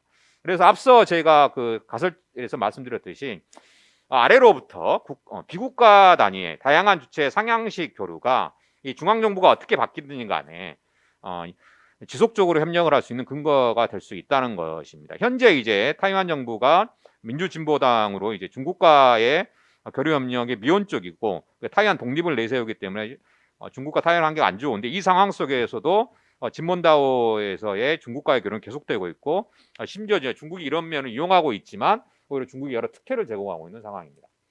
자, 이런 면에서 말씀드리고 또 한 가지는 우리가 이제 주목하고 있지 못한 부분인데 이제 북방사도 이게 이제 일본 용어이기 때문에 러시아 같은 경우 이제 남쿠릴열도, 뭐 쿠릴열도 이런 말을 씁니다. 이 부분에 대해서 시간이 많아서 간단히 말씀드리겠습니다. 사실 우리가 인식을 하지 못하고 있지만 일본과 러시아는 엄격히 말하면 현재 전쟁 상태입니다. 왜냐하면 이제 일본이 흔히 북방사도라고 말하는 부분이 2차 대전 이후에 일본으로서는 과거에 자신들이 사할린을 주고 러시아에부터 받은 건데 전쟁이 졌기 때문에 이 러시아에다 뺏겼습니다. 그래서 이제 일본이 꾸준하게 이 부분을 돌려달라고 하는 거고 이 부분이 문제가 돼서 러시아와 일본 간에는 2차 대전의 평화협정이 아직 체결되지가 않았습니다. 여러 가지 이제 역사적인 사건이 중간에 있긴 하지만 그러다 보니까 사실상 명백히 말하면 2차 대전이 평화로 전환되지 않은 상태인 겁니다. 이 남쿠릴열도 북방사도 문제 때문에요. 자, 그런데도 불구하고 우리가 이제 흔히 여기를 독도 문제에 대한 하나의 어떻게 보면 참고할 만한 사례로만 보고 있는데 사실상 러시아와 일본 간의 협력이 굉장히 잘 되는 곳입니다. 그래서 제가 이제 슬라이드를 몇 장 추가했습니다. 이제 토론자분들께는 미리 드리지 못해 죄송한데 이런 식으로 사실상 형식상으로 전쟁 상태에도 불구하고 뭐 56년도에 어업조약을 체결하고 63년도에 뭐 이러한 협정을 체결하면서 특정 지역에 대해서 어업 협력을 해왔습니다. 이런 게 가능했던 이유가 러시아 같은 경우에는 이 지역에 대해서 자신들이 실효 지배를 하고 있지만 자신들이 이제 영해라고 생각하면서 실효 지배를 하고 있지만 인구가 부족합니다. 그래서 어장이 있어도 오로 활동을 할 수 있는 인구가 없습니다. 일본은 이에 비해서 아시다시피 이 그 어업자원에 대한 수요가 굉장히 크고 인구 밀도도 높기 때문에 이 지역에서 어업을 하려는 의지가 강했습니다. 이런 것들이 결합되면서 양 국가가 영토 분쟁, 영해 분쟁을 하면서도 다시마 어로 활동을 시작으로 협력을 시작을 했습니다. 근데 이게 이제 아주 좁은 섬에서 시작했다가 북방 이 홋카이도 위에 있는 아주 좁은 섬에서 시작했다가 이 협력이 좀 적절히 잘 되면서 이후에는 영해 분쟁을 하고 있는 곳에 전체적으로 확대가 됩니다. 그리고 다시마에서 어업 전반으로 확대가 되게 됩니다. 그래서 이 러시아와 일본의 어업 활동은 마치 우리가 북한과의 과거에 이제 그 한국 전쟁을 치르고 여전히 이게 평화로 가는 협정이 완벽하지 않고 이 일종의 분단 상황인 것과 비슷하게 형식상으로는 비슷함에도 불구하고 어업협정을 꾸준하게 확대해왔다는 점에서 좀 사례로 참고할 만하다는 것입니다. 그런데 이게 어떻게 가능했냐를 살펴보면 일본 같은 경우도 이제 앞에 제가 뭐 국가 위에 이제 단위를 말씀드렸는데 이 협정이 국가 간 협정에도 불구하고 민간 단체가 협정을 했습니다. 소련이나 러시아 같은 경우 국가가 나왔지만요. 그러다 보니까 일본 정부가 여기에 대해서 영해 주장을 강력하게 하면서도 어느 정도 이제 그 정치적인 좀 자유로움이 생겼다는 것입니다. 그리고 이런 면은 이제 최근에도 되고 있는데 아시다시피 러시아가 이제 우크라이나를 이제 그 크림반도 등을 병합하고 우크라이나 동부 쪽에서 이제 분쟁에 개입하는 이른바 이제 유로마이난 사건이라고 그러죠. 거기에 되면서 이제 제재가 가해지고 있습니다. 물론 러시아에 대한 제재는 북한에 대한 이거 아주 이제 엄혹한 포괄적 제재하고는 다르게 기업과 이제 인사가 정확히 정해져 있는데 이러한 어찌됐든 제재가 되는 상황에서도 이 어업 협력 같은 경우에 일본과 러시아의 어업 협정 같은 경우에는 크게 문제가 되지 않고 있습니다. 제재 자체가 약하기도 하지만 이게 표면적으로 민간이 거래를 하는 거기 때문에 지금 구체적으로 더 살펴봐야 되겠지만 그래서 이런 식으로 제재에도 어느 정도 좀 강함을 보이는 측면이 있어서 이러한 민간 형식으로 어업협정 등을 시도해 볼 수 있다는 생각을 좀 해볼 수가 있을 것 같습니다. 자, 그래서 결과적으로 말씀을 드리면 이처럼 우리가 동아시아의 접경을 비롯해서 여러 가지 지역을 함께 살펴보면서 우리가 서해평화협력지대 그리고 우리가 북한과의 접경 협력을 좀 구상해 볼 수 있다는 것입니다.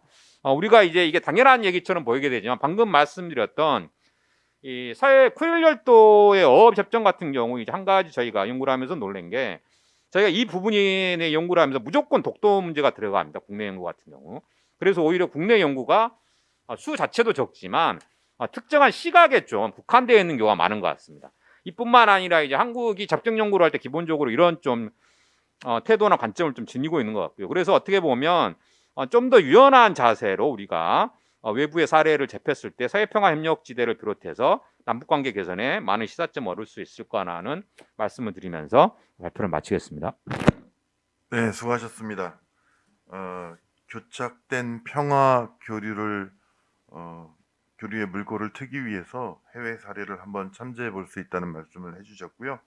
국가와 국가 간의 그 교착된 상태에서 또 민간들의 노력이 또 그 교착된 상황을 풀 수 있는 중요한 계기가 될 수 있다는 말씀을 해주셨습니다.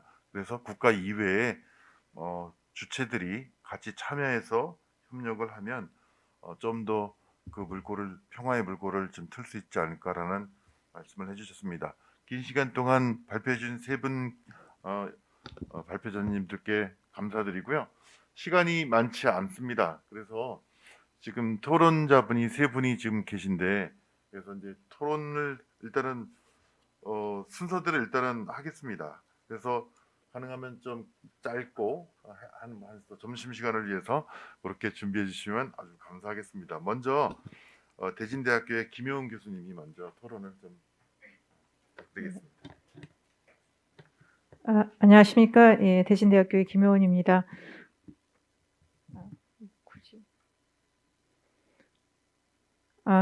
오늘 그 인천시와 인천연구원이 황해평화 포럼을 통해서 서해 평화를 선도하는 건 굉장히 큰 의미가 있고요. 그간의 노력들에 감사의 말씀을 드립니다. 제가 이제 맡은 건 한강하고 평화의 배 띄우기 갖는 평화운동 의미에 대한 토론인데요. 저는 제목을 이렇게 붙여봤습니다. 한강하고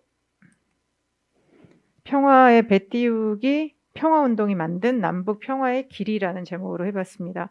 이제 한강 하구의 뭐 의미와 그간의 쭉 활동에 대해서 소개를 많이 해주셨는데요. 그럼 과연 한강 하구라고 했을 때 이게 우리나라 국민들한테 어떻게 다가올까? 저는 그런 게 참 잡히지 않는데 우리가 한강은 잘 알잖아요.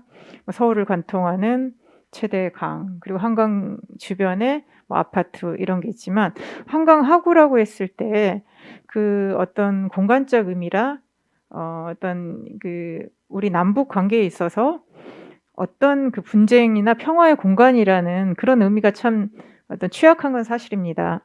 이제 그럼에도 불구하고 이 한강 하구를 평화지대로 만들기 위한 그 평화 배 띄우기 운동은 정말 큰 성과를 가졌고 2005년에 시작을 해서 15년, 16년이 됐기 때문에 이 사업은 매우 정착이 잘 됐고 이제는 좀 새롭게 질적인 어떤 도약기, 초기가 정착기였다고 하면 뭔가 전환기, 발전기 이의 어떤 그런 평화 어떤 운동을 넘어서 뭔가 평화의 제도화 단계로 가야 되는 저는 그런 시점이라고 생각합니다. 서해가 그만큼 그 분쟁의 바다였는데요. 그러니까 이게 항상 DMZ하고 이 서해 NLL을 비교를 많이 합니다. 근데 DMZ는 어쨌든 그 국가적으로도 논의를 한 게 88년 노태우 정부 때였고 그때부터 DMZ와 관련해서는 뭐 안보 관광이라는 형태랄지 아니면 DMZ를 어떤 국제적인 생태 평화의 공간으로 만든달지 그리고 문재인 정부에서도 국정 과제로 국제 평화 지대화 이런 것들로 계속 발전이 되어 왔습니다. 근데 그에 반해서 사실 그 서해 지역이라는 곳은 지역적 의제를 넘어서서 국가적 의제로 간 게 그렇게 길지 않습니다. 이제 제도화된 게 2007년 남북 정상회담이었고 서해 분쟁을 해결하기 위한 남북의 노력들이 2004년 정도였기 때문에 그 시간에 제약은 있지만 많은 발전이 이루어졌다라는 말씀을 드리고 싶고요. 그래서 세 번째로 보면 3번 한강하구 배 띄우기 운동의 의미를 좀 보겠습니다. 이전에 자료에도 보면 인천시도 지금 한강하구 포럼을 운영하는 걸로 알고 있고요. 그다음에 경기도에서도 2년 전에 한강하구 남북 공동수요 평화적 활용 방안에 대해서 구체적인 사업을 제시하였습니다. 그리고 한강을 끼고 있는 기초지자체인 파주, 김포, 고양 등을 비롯해서 지자체 간의 협력 그리고 광역지자체 그리고 통일부까지 협력도 어느 정도 있는 것으로 알고 있습니다. 저는 이제 한강하구 배 띄우기 운동의 의미는 아까 말씀하신 것처럼 민간이 나서서 했다는 게 가장 크고요. 그리고 우리가 여기가 민간 선박이 다닐 수 있는 중립수역이라는 것도 몰랐습니다. 그래서 계속 그 분단 이후에 변함없는 정전 체제에 대해서 문제 제기를 했다는 것이 굉장히 큰 성과고 저는 이제 인천이 그동안에 축적된 평화 운동의 동력들이 그 출발을 가능하게 했고 그 배 띄우기 운동을 통해서 서로 더 평화 운동의 역량이 더 커진 것 같습니다. 그래서 의미를 말씀드리면 7.27 정전협정 행사를 넘어서 전쟁을 종식하고 정전체제를 평화체제로 만들어야 한다는 평화운동으로 확장 전개되었다는 의미를 붙이고 싶습니다. 성과는 뭐 비슷한 건데요. 그러면 이제 네 번째 이걸 어떻게 할 것인가 할 때 저는 그 제목이랄까 이제는 한강하구 평화의 배 띄우기 운동보다는 뭔가 한강하구를 중심으로 한 새로운 어떤 뭐 평화 협력 지대랄지 어떤 새로운 개념 설정이 필요한 것 같습니다. 배 띄우기 하면 그냥 여기다 배를 띄우나 보다 이제 요렇게 좀 축소되게 인식되는 경향이 좀 있고요.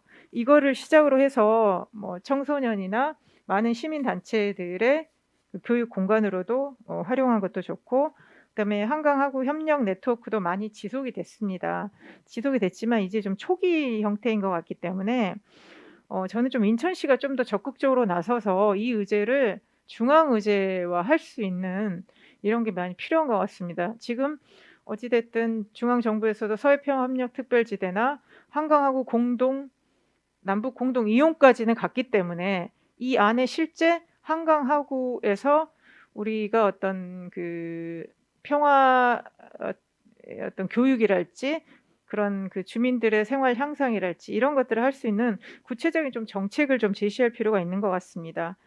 그리고 한강하고 배 띄우기가 이제 평화 운동으로 시작을 했기 때문에 뭔가 인천광역시의 평화도시 비전의 틀 안에서 다양한 평화운동 프로그램을 추진할 필요가 있고요.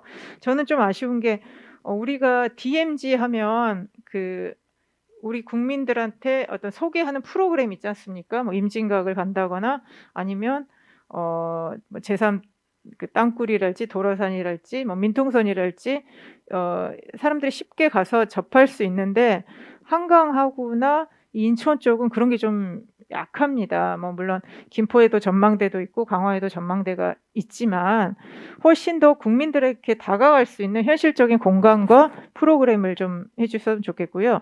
마지막으로 저는 이거를 가장 보여줄 수 있는 곳이 강화 교동도라고 생각을 합니다. 지금 교동도가 접근성이 좋아져서 뭐 수도권에서 1시간이면 갈 수 있고요.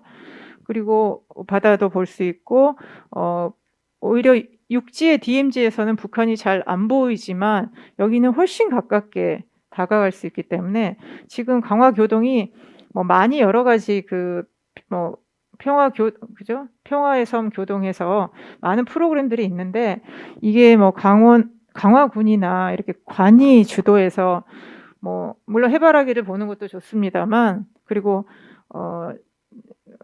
케이블카를 놓고 관광객을 유치하는 것도 좋지만 여기는 관광을 넘어서 정말 평화의 공간, 한강하구의 평화 공간, 남북의 평화 공간, 그리고 어떤 이 동북아의 어떤 그 평화의 공간으로 갈 수 있도록 앞으로 평화의 배뛰기 운동이 새롭게 좀 도약하는 그런 방향으로 나왔으면 좋겠습니다. 예, 이상입니다. 감사합니다. 네, 감사합니다.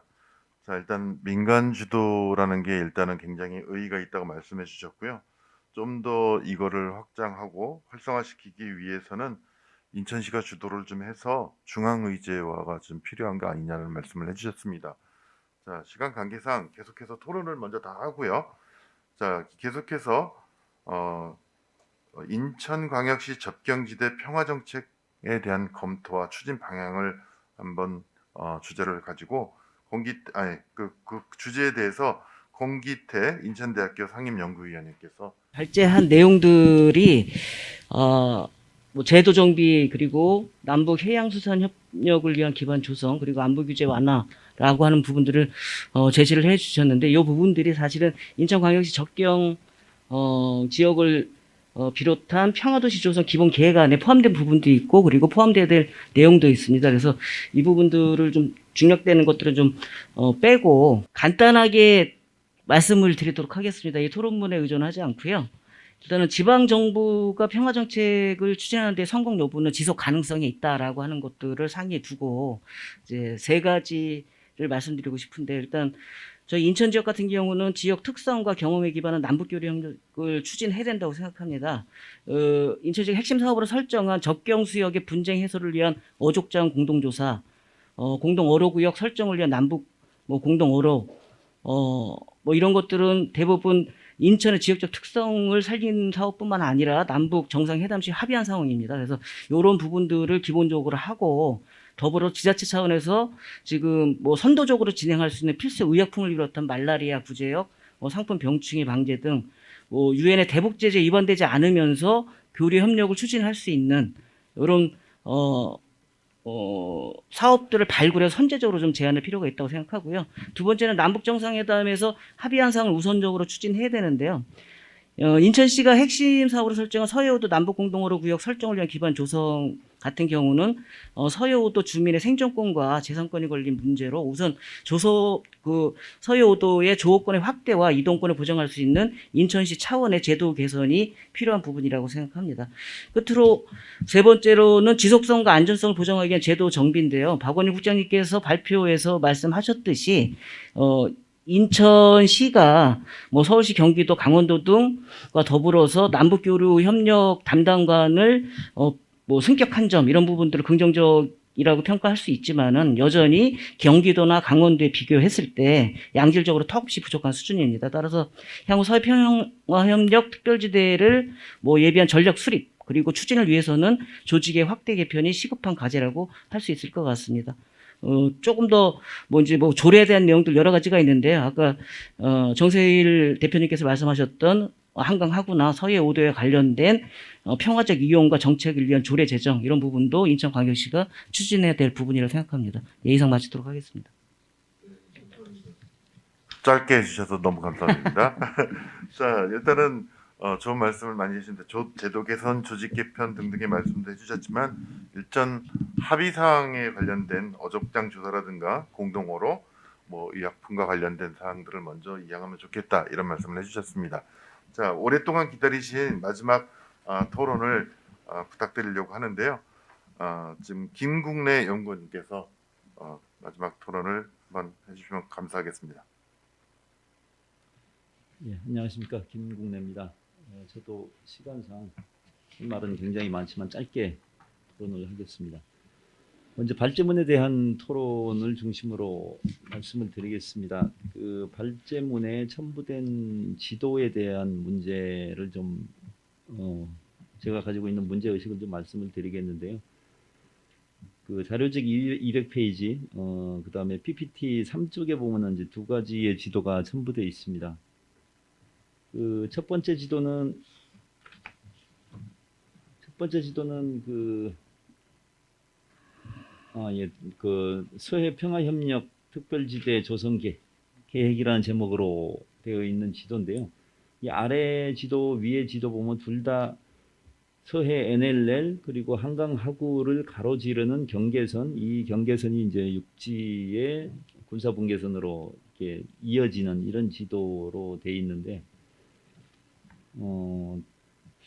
이 우리나라에서 유통되고 있는 대부분의 남북 한강하구나 서해를 표기하는 지도에 이제 이런 지도가 유통되고 있다는 데 대해서 저는 굉장히 그 큰 문제 의식을 가지고 있습니다. 이런 지도를 볼 때마다 일제 강점기 시대의 어떤 일제 잔재를 하나하나 지워 나가는 듯한 그런 느낌을 받는데요. 그러니까 명백하게 잘못된 지도죠. 제 의견은 이러한 지도는 이후로는 유통되지 말아야 된다라는 것이고요. 왜냐하면은 서해의 경계선을 NLL을 군사 분계선화 한다든가 한강하구의 남북 가운데에다가 선을 그어서 그걸 남북으로 표시하는 거라든가 이런 건 모두 그 정전협정을 위반하는 행위거든요. 그 정전협정을 그냥 위반하는 것이 아니라 심각하게 위반을 해서 까딱하면은 무력 충돌로 이어질 수 있는 그런 사안이기 때문에 이런 지도가 유통되는 것 자체에 대해서는 저는 반대를 하고, 이명박 대통령이 대통령 선거로 나설 때 후보 시절에 한강하구 수역에 그 이른바 나들섬 구상을 발표를 했습니다.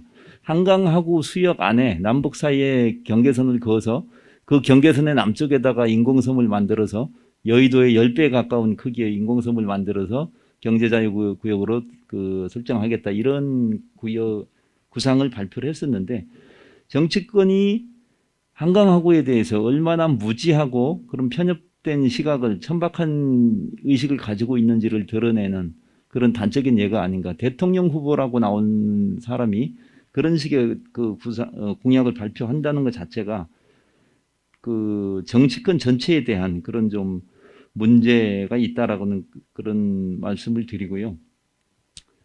앞서도 이제 계속 이제 여러분들이 말씀하셨지만 한강하구에는 이제 선이 없습니다. 선이 아니라 수역 자체가 경계이기도 하고 중간 수역이기도 하고 그런 것이기 때문에 이것을 굳이 그 가운데 선을 그어서 남북으로 경계하려고 한다는 것 자체가 참 부적절하다라는, 그리고 이 문제를 해결하기 위해서 그 공론화하는 이런 자리에도 이런 지도들이 유통되고 있다는 것에 대해서는 굉장히 부적절한 인용이다, 그렇게 좀 말씀을 드리고 싶고요. 그 밑에 그리고 이 서해 평화협력 특별지대 조성 계획은 2007년 그 2차 남북 정상회담 이후에 남쪽의 국방부가 중심이 돼서 기초한 그런 이제 그 계획안인데, 이 계획안을 보면은 북방 한계선 이른바 NLL을 가운데로 두고 등거리로 일정한 수역을 설정을 해서 이제 그 평화협력 특별지대로 조성한다라는 이제 그런 계획안인데요. 그 이소부하에 보면 너구리와 두루미라는 그런 우화가 있습니다. 겉으로는 상대방을 존중하고 초대하는 척하면서 사실은 자기 먹을 것만 갖다 놓고 상대방에게 그 굉장히 곤혹스럽게 만드는, 상대방이 받아들일 수 없는 그런 그 공경에 빠뜨리는 이제 그런 것을 이제 너구리와 두루미의 그런 이소우화에서 볼 수 있는데, 이 서해평화협력지대 안이 남쪽에서 제시한 안 자체가 저는 그것과 똑같다라고 생각을 합니다. 서해의 문제의 근본점이자 가장 핵심적인 문제가 NLL 선에서 시작이 됐는데, 그 선을 사실상 인정을 하면서 그 선 남북으로 일정한 수역을 정해서 그걸 공동으로 뭐 평화협력지대를 만들자, 평화수역으로 만들자, 공동으로 수역으로 만들자라고 하는 거는 북쪽에서 도저히 받을 수 없는 안을 만들어 가지고 그걸 제시해야 하는 그런 행위였는데, 그리고 이게 이제 사실상 이 안을 남쪽에서 제시함으로 해서 남북 사이에 아무런 진전이 없었죠. 진전이 될 수가 없죠. 북께서 받을 수 없는 애초에 그런 안이었으니까. 근데 이런 안 자체가 우리가 서해 평화협력지대라든가 공동어로구역을 얘기할 때마다 남쪽에서는 이 안을 가지고, 이 기본 계획안을 가지고 계속 들이밀고 있거든요. 근본적으로 될 수 없는 안입니다. 그래서 저는 그 당국자들과 학계에서도 이 부분에 있어서 연구가 상당히 좀 게으르다라는 그런 평가를 좀 하고 싶고, 실질적으로 가능한, 분명히 있습니다. 그런 실질적으로 가능한 방안이 있는데도 불구하고 왜 굳이 이런 그 상대방이 받을 수 없는 안을 계속 들이밀고 있는지에 대한 문제 제기를 분명히 하고 싶고요. 이것은 이제 오늘 포럼에 포스터에서도 제가 이제 입구에 들어오면서 그런 기분이 들었었는데, 포스터에 나와 있는 오늘 포럼 포스터에도 NLL을 중심으로 해서 양쪽으로 등거리 표시를 하고 서해평화협력지대 이렇게 표시를 해놨는데, 주최 측에 대해서도 이 문제에 대해서 한번 문제 제기를 좀 하고 싶고요. 그 다음에 물론 이제 우리 그 발표하신 그 발표자분 뭐 여러 가지로 이제 많은 연구를 해주셨고 뭐 중간 결과이긴 하지만 그 이제 발표를 해주셨는데, 동아시아 접경 평화협력과 관련한 연구에서 특히 이제 금문도와 이제 우리나라 백령도를 비교를 해주셨는데요. 비슷한 측면이 있죠. 비슷한 측면이라는 건 지리적 위치, 상대방에 굉장히 가까이 있는 섬이다라는 그런 이제 굉장히 중요한 비슷한 지점이 있는데, 그 지리적 위치 이외에 나머지 그거보다 더 큰 변수가 되고 있는 정치적 관계라든가 어떤 경제적인 문제 이런 거에 대한 언급이 없으셔서 거기에 대해서는 조금 이후 연구 과제에서 좀 보강을 해 주셨으면 좋겠다라는 말씀을 드리고, 그리고 쿠릴 열도 문제 얘기를 하시면서 그 함의 어떤 시사점을 찾으시면서 어떤 러시아와 일본 간의 전쟁 상태라는 표현을 하셨는데, 일정 부분 이제 형식상으로 동의가 되면서 본질적으로는 물론 맞습니다. 그게 이제 어떤 측면에서는 맞기도 하는데, 일본하고 러시아는 분명히 강화 조약을 맺지 않았죠. 근데 그 샌프란시스코 강화 조약을 통해서 일본이 연합국에 항복을 한 것이지 미국한테 항복을 한 건 아니었거든요. 그래서 그 당시에 그 연합국으로 참전했던 국가들에 대한 실질적인 그 어떤 항복 선언이었기 때문에 러시아와 일본 사이에만 전쟁 상태다라고 규정을 하는 것은 조금 좀 동의하기 어렵다라는 말씀을 드리고, 만약에 이제 그것이 그렇게 규정하는 것이 맞다라고 전제한다라면은 일본하고 필리핀 사이에도 강화 조약이 별도로 체결이 돼야 될 것이고, 뭐 동남아에 있는 뭐 여러 나라들과 다 개별적인 그런 강화 조약이 체결돼야 되는 것인데, 그러지 않고 그 샌프란시스코 강화 조약으로 이제 가름을 하고 있는 것 자체가 그 기본적인 설정에 대한 전제에 대한 약간의 좀 보강이 좀 필요하지 않나. 그리고 이제 어떤 결론, 이 연구의 결론 부분에 있어서 제가 좀 뭐 만약에 조언이 조금이라도 도움이 된다라면은 제가 드리고 싶은 조언은 이 몇 페이지입니까? 이 204페이지의 이제 아랫부분에 PPT 아랫부분에 적경 지역 사례 대만과 진먼다오 이제 이 사례 분석 시사점을 이걸 이제 도식화 시켜 주셨는데 성공 요인에 보면은 정치와 경제의 분리라고 해서 뭐 저도 동의하고요. 이게 올바른 분석이라고 봅니다. 근데 시사점에서는 아래로부터의 상향식 교류라고 하셨는데 사실은 중국과 대만 사이에 이 찐먼다오 사례 같은 경우에는 전형적인 위에서 위에서 밑으로 내려오는 그런 방식이었다라고 저는 알고 있거든요. 그 중국이 그 일관되게 내세우고 있는 정책 자체가 정치적, 군사적을 앞세웠을 때 긴장 관계가 일어나고 경제적 이득을 앞세웠을 때 그게 해소되더라라는 이제 그런 교훈 아래 그 어떤 대만과의 관계에서나 이런 데서도 이제 그런 정책을 일관되게 추진을 하고 그것을 밑에서 받았다라고 보는데 이것을 아래로부터의 상향식 교류라고 분석한 거에 대해서는 조금 좀 동의하기 어렵다라는 생각이 들고 다만 쿠릴 열도에서도 마찬가지고 이 찐먼다오에서도 마찬가지고 다른 그 여러 가지 이제 그 갈등이 일어나고 있는 접경 지역에서의 문제는 정치적이나 군사적으로 접근하기보다는 경제적 이득을 앞장세웠을 때 가장 좋은 효과가 나타나더라라는 그런 식으로 그 결론을 좀 도출해내면 어떨까 하는 것을 제안을 드립니다. 이상입니다. 네, 감사합니다. 지금 남북 평화를 위한 모색에서 아까 비유적으로 너구리와 두루미를 비유적으로 설명해 주셨는데요. 받아들일 수 없는 제안을 해서 마치 평화를 위한 모색인 것처럼 하는 것들은 좀 문제가 있다는 말씀을 해주셨고요. 자, 그리고 자 이제 지금까지 세 분의 발표와 세 분의 토론문을 지금 들었는데요. 이제 토론 쪽에서의 그 설명을 좀 들으시고 혹시 발표하신 분 중에서 이 말은 꼭 한번 했으면 좋겠다고 하시는 분이 조금 있으시면 말씀을 해주시기 시간을 조금 드리겠습니다. 제가 뭐 한 30초 1분만 네네네. 조영진 방금 원장님. 선생님의 김문현 선생님의 그 코멘트 감사드립니다. 뭐 몇 가지 간단하게 말씀드리면 이제 샌프란시스코 협약에서 제가 말씀드렸던 거는 이게 그게 이제 소련 측에서 협정을 거부했기 때문에 이게 지금 좀 이런 상태로 해석될 여지가 있다는 점을 말씀드리고 그다음에 상향식 교류라는 건 사실은 그 중국 같은 경우에는 뭐 사실 상향식 교류라는 게 있을 수가 없죠. 현재 앞서 말씀드렸지만 뭐 통일전선 하에서 사실은 형식적으로는 뭐 복권성 지방정부나 여러 단체가 나서지만 이 아래로부터의 상향식 교류는 사실상 이제 진먼도 현지에서를 기준으로 말씀드렸다는 말씀드립니다. 그래서 현재 상황을 보면은 오히려 좀 지나칠 정도로 현지 진먼도 같은 경우에는 그 지방 현장들이 중앙정부에서 중국과의 교류를 자제해달라 그래도 이제 무시하고 그냥 행사에 참여하거나 뭐 이런 경우가 좀 있습니다. 그래서 이 정도로 좀 보충 설명을 드리도록 하겠습니다. 예, 감사합니다. 감사합니다. 긴 시간 동안 토론과 발표를 해주신 한 분 더 계신가요? 네네. 죄송합니다. 시간이 많이 지났지만 딱 네.